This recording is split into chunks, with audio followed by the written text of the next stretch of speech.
I bought my dream house in a quiet suburb of Atlanta about 6 months ago. It was perfect, a big backyard for my dog, a nice porch, and a 2-car garage, but I made one fatal mistake.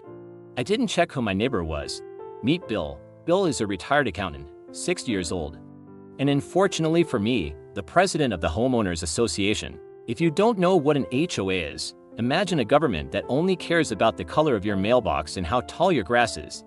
And Bill was the dictator. The day I moved in, Bill walked over. He didn't bring cookies. He brought a tape measure. He measured the distance from my curb to my front door.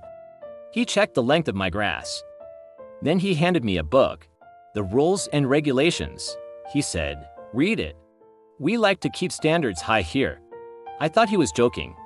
He wasn't. For the first 2 months, it was small things. I got a $50 fine because my trash can was visible from the street at 9 a.m. on a Wednesday. I got another fine because I planted petunias that were too pink and clashed with the neighborhood aesthetic. I paid them because I didn't want trouble. I just wanted to live in my house. But then, I bought a new truck. It wasn't anything crazy. Just a standard Ford F-150. I work in construction, so I need a truck for my tools. I parked it in my driveway, just like everyone else. The next morning, there was a bright orange sticker on my windshield. It was a violation notice. Commercial vehicles are not permitted in driveways overnight. Fine, $500. Repeat offenses will result in towing. I marched over to Bill's house. He opened the door with a smug smile. I held up the ticket. I told him it wasn't a commercial vehicle. It didn't have logos on it. It was my personal truck. Bill shook his head. He said that in his opinion, a truck that size is unsightly and lowers property values. He told me to park it in the garage or park it on the street 3 blocks away. I told him my garage was full of boxes because I just moved in. He shrugged and said, "Not my problem. Move it by tonight, or I'm calling the tow truck." I was furious. I went to the county clerk's office to pull the official HOA covenants. I wanted to see exactly where it said I couldn't own a truck. But while I was looking at the maps, I noticed something interesting. The official property lines on the county map looked weird. According to the map, my property didn't stop at the edge of the grass. It extended about 6 feet to the right into Bill's yard.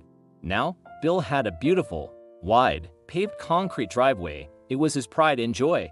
He washed it every Sunday. But looking at the map, the driveway looked a little too wide. I felt a plan forming. I didn't move my truck.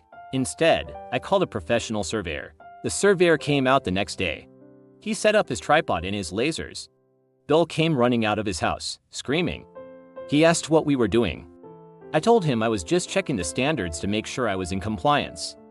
Bill laughed and went back inside. An hour later, the surveyor called me over. He pointed to a spot in the middle of Bill's beloved concrete driveway. "This is the pin," the surveyor said. "This is the corner of your lot." My jaw dropped. Bill hadn't just encroached on my land, he had poured half of his driveway on my property. About 4 feet of width. Running the entire length of his house. Asked the surveyor to mark the line. He took out bright neon pink spray paint. He walked down the length of Bill's driveway, spraying a thick, ugly pink line right down the middle of the concrete. Bill came storming out again. His face was purple. He screamed, "Vandalism. I'm calling the police. You're defacing my property." I smiled. I told him, "Actually, Bill, I'm marking my property. You're the one who paved over it." The police arrived about 20 minutes later. Bill was waving his HOA rulebook, demanding I be arrested. The officer looked at the surveyor's report. He looked at the pin in the ground. He looked at Bill. "Sir," the officer said to Bill, "it looks like a civil dispute, but legally, that is his land. If he wants to paint it, he can." Bill went pale, but I wasn't done. I looked at Bill and said, "You know, Bill, you were right. We really should keep standards high around here, and I don't think a concrete driveway really fits my aesthetic. I think I'd prefer a fence." The next morning, I rented a jackhammer. I didn't destroy his whole driveway, just the 4 feet that belonged to me. I broke up the concrete, piece by piece. Bill watched from his window, actually crying. I cleared the rubble and installed a nice, ugly chain-link fence exactly on the property line. Because the fence was now there, Bill's driveway was too narrow for his car. He couldn't open his driver's side door. He had to park on the street. The same street he told me to park my truck on. 2 days later, I got a letter from Bill's lawyer. He wanted to settle. He offered to buy the strip of land from me. I thought about it. I could have taken the money. But then I remembered the $500 fine for my unsightly truck. I wrote back, the land is not for sale. However, I am willing to rent it to him. The cost is $500 a month. Plus, he has to resign as HOA President. Bill resigned the next day. It's been 3 months. We have a new HOA President who is very chill. She actually likes my truck. And Bill? He parks on the street now.